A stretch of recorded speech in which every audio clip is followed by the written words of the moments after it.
Time now for sports on 104.7 The Cave. Here's Ned Reynolds. Mike, the intern, Ned Reynolds, back in the studio, both a little tan, probably because he was on the baseball field all weekend and I was on a boat. Either way, looking good, sir. So, I can't believe I'm saying this, but Missouri State in the NCAA tournament. Your thoughts on that, sir? Totally improbable. Nobody, including moi, expected that to be the case. Players did, and the coaches did. Keith Cutton and company, they knew they could do it. And they said so all during the course of the year, that it was a better team from what they had shown. The Bears finished with a record of 30 wins, 27 losses.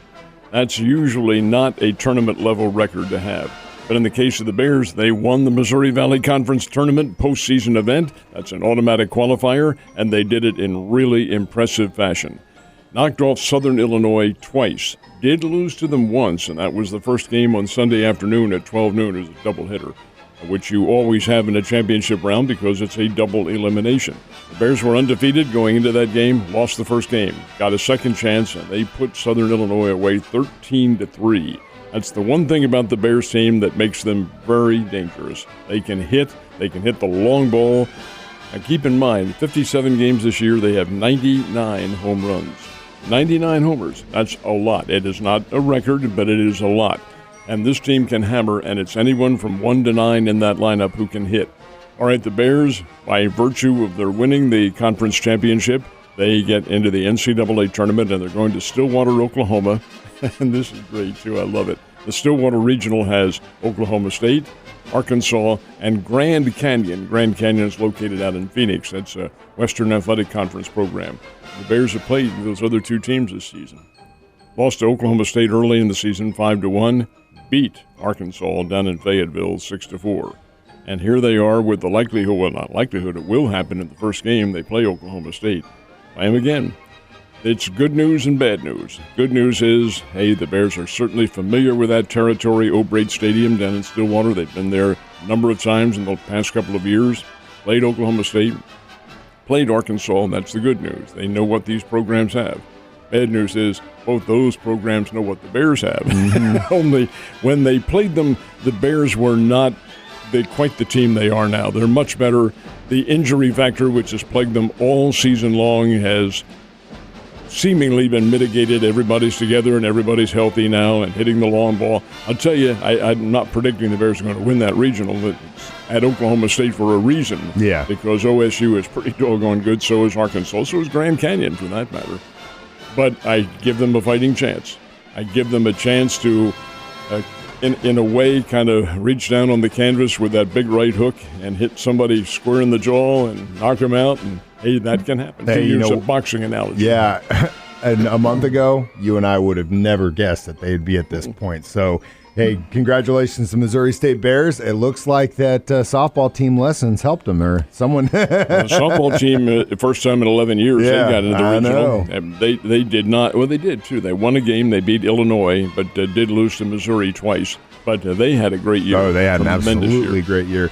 All right, well, Blues fans pretty much figured it out Friday night. If you haven't figured it out by now, they're out of the Stanley Cup playoffs. Could not get a win against Colorado in Colorado Friday night, but it moves on. We're into the next round. Who's in the playoffs now? The Blues lost their game with 4 seconds to go. I know. Oh, boy. It's a tie game, and boy, that's just a tough way to go. But the Avalanche were able to stick home a goal with actually 4.9 seconds. And, of course, you run out the clock from that point on. All right, the Stanley Cup playoffs are now into the semifinals. These are the conference championships, and that for the entire cup is the semifinals. The first matchup will be tonight, as a matter of fact. It's Colorado versus Edmonton, and that'll be in Colorado. The Eastern Conference portion of it is the Tampa Bay Lightning, the defending champions, and the New York Rangers. The Rangers went into Raleigh, North Carolina last night and ran out the Carolina Hurricane. Hurricane were top seeded, or better seeded seeded than the Rangers. But that's hockey. You never know what's going to happen. New York got off to a quick 2-0 lead and extended that to a 6-2 victory.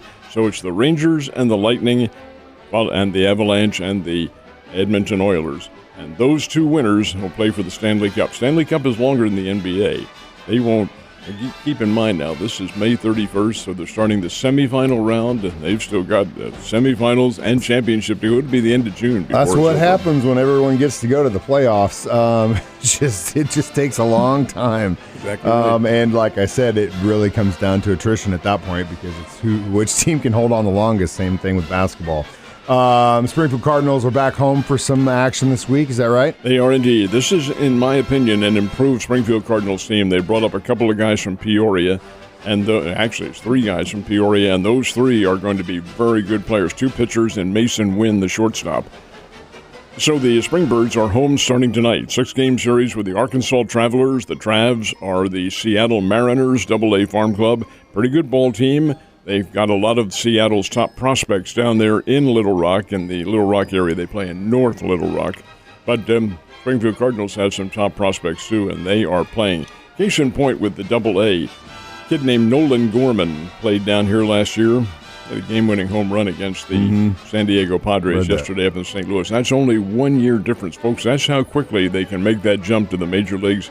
You get a chance to see him down here. Yeah, and it's a very cool thing. And to watch these guys develop, I mean, working with them for so long, seeing all those guys that I used to call up go play in the majors, that's a really cool thing, especially if you're a fan of the team. So, St. Louis Cardinals had a day game. Is that right, yesterday? Memorial Day holiday game, yeah. I played the San Diego Padres. A pretty good ball. San Diego's a good team. Yeah, they are. So the Cardinals, bouncing back from an 8-0 loss on Sunday, come up with a 6-3 victory over a San Diego Padres team that included a 2-run homer by Nolan Gorman that made the difference in the game, and a home run by the absolutely on-fire Paul Goldschmidt. This is interesting, too, about Goldschmidt. He's been around many years. He's a veteran major leaguer. Goldschmidt historically has gotten off to a very slow start. This year, it's just the opposite. He is on fire. His 10th home run in the month of May. He hit another one yesterday, and that's pretty doggone good. So it'll be the Cardinals and the Padres. They play again tonight, and then tomorrow up in St. Louis, and then the Cardinals head to Chi-Town, take on the Chicago Cubs, who are not very good. So not very good, but Cardinals have a chance now to really build on their record and challenge the Brewers. Brewers are still ahead of them. That's who the Cardinals played on Sunday, or actually over the weekend, and split with them. You don't want to do that. You want to gain. But, it doesn't matter if the Cubs are not having a great season. For some reason, they are always able to par up with the Cardinals because of that rivalry. All right, so state high school finals are underway. What's going on in Ozark? We have the Classes 1 and 2 championships coming up today. The third-place games will be played first, and the weather's going to be fine. They'll get the third-place games in. In the championship games in Class 1, it'll be Oran against St. Elizabeth. St. Elizabeth is up on the way to Jefferson City. And in Class 2, it'll be Russellville, which is also on the way to Jefferson City, against Portageville. Those teams will play for the state championships. No area teams in the state championship finals. Gainesville is in the Class 2 third-place game. Now, Classes 3 and 4 are tomorrow. Semifinal rounds for both of them, and there are 2 area teams involved in that. Class 3 is Springfield Catholic. They play at 4 o'clock tomorrow afternoon, and the Class 4 representative is Logan Rogersville, and they are very, very good. Both teams are very well positioned and well constructed. They're good baseball teams. Class 5 and 6 is Friday and Saturday. No teams Class 6 from this area, but Class 5, the defending state champions Willard there, and Willard is really good. They got through their quarterfinal match 2-1, beating Jefferson City Helias.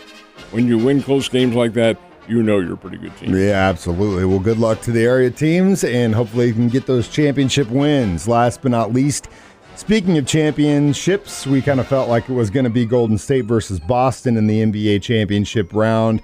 When does that start off? Thursday. Starts off on Thursday. Golden State will have the home court advantage, and in basketball, that does make a big difference. This is a lot of memories for this old man right here. It is the Celtics and the Warriors. Yes, they are the Golden State Warriors now, but they used to be many, many, many years ago when I was a kid, the Philadelphia Warriors, with Wilt Chamberlain and Paul Arizin and some of the great stars in Philadelphia history. They and the Boston Celtics have a storied rivalry. When the Warriors franchise moved to San Francisco, the 76ers came in there. And they and the Boston Celtics have a great rivalry, but not quite like the Warriors and the Celtics. It's a great rivalry. It's one that has wonderful history to it. Wilt Chamberlain against Bill Russell. Well, now it's going to be Stephen Curry, who is really a legitimate star for the Golden State Warriors. And then, of course, matched up with some of the great players coming in from the Boston Celtics, including Jason Tatum from St. Louis. This will be a terrific series. Starts on Thursday. Golden State, this time, they're not playing every other day. They have it scheduled for television. So it is Thursday, Sunday, Wednesday, Friday, Sunday. These are all, and it's all geared toward that big red eye watching. Oh, yeah, absolutely. Where are you putting your chocolate chips on? I would have to give Golden State a very slight nod in this one because they are a terrific distance shooting team with Stephen Curry, arguably the best three-point shooter in the game. Awfully tough to set your defenses for that. But, hey, anything can happen, and the Celtics are good. Yeah, they are, and they got there. So we'll see what happens. Zed, have a great Tuesday. I'll see you tomorrow.